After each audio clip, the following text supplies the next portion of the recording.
Bonjour, je suis Jean-Louis Etienne, je suis médecin, explorateur des régions polaires. Je suis Patrick Criqui, économiste au CNRS, maintenant directeur de recherche émérite. Alors, je suis Laurence Delaferrière et aujourd'hui je suis la seule femme à avoir intégralement traversé l'Antarctique. Eh bien, je suis Philippe Biwix, je suis ingénieur et auteur notamment de L'âge des low-tech.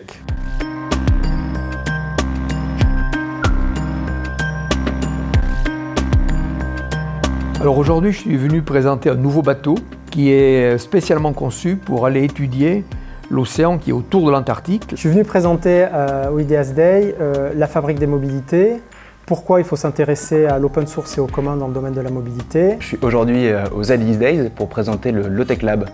En gros, la philosophie de comment faire mieux avec moins. Je suis venu aborder la bio-inspiration sous l'angle d'une industrie qui est l'industrie automobile, pour montrer comment ça pouvait se décliner dans plein d'aspects de l'automobile et de la mobilité en général. Je suis venu ici pour présenter mes ambitions et mon énergie sur le design et sur le design de l'engagement notamment, et plus particulièrement à destination des réfugiés. Je suis venu présenter l'impact que peut avoir l'économie circulaire, la transition de l'économie circulaire dans la construction et l'aménagement pour une ville plus durable.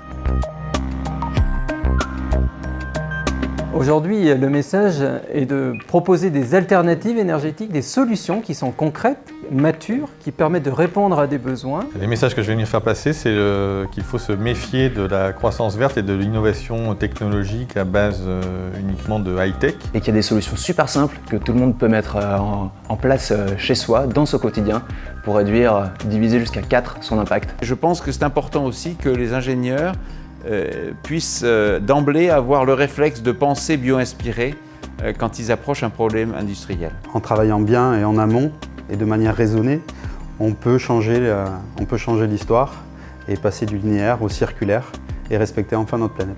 On est en face aujourd'hui d'un défi tout à fait majeur, qui est celui de transformer complètement le système énergétique mondial en à peu près 35 ans. Et je pense que plus on est capable de se lancer dans des processus permettant de faire émerger des innovations de système, et probablement plus on ira vite dans la transition qui est nécessaire. Cet événement aujourd'hui, IDEAS Day, il est intéressant parce qu'il y a en fait un public assez large dans le domaine de l'innovation, de l'énergie. C'est une idée intéressante effectivement de phosphorer, de mettre des gens qui arrivent d'horizons différents, qui peuvent être associatifs, entreprises, chercheurs. Pour moi, la programmation, elle est à l'image d'aujourd'hui et de demain.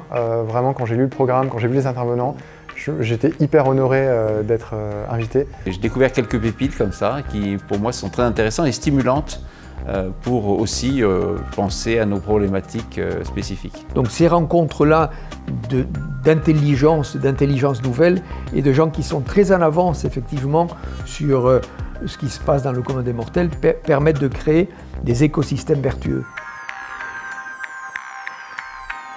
Il suffit parfois d'un peu de confiance, de courage, d'audace et d'engagement pour réaliser des choses qui vont vous enrichir jusqu'à la fin de votre vie. Il faut des rêves, il faut des utopies et il faut s'engager. Je suis venu transmettre un message de l'audace technologique, de la liberté d'entreprendre. Soyez les explorateurs engagés de votre temps pour être les acteurs du monde de demain.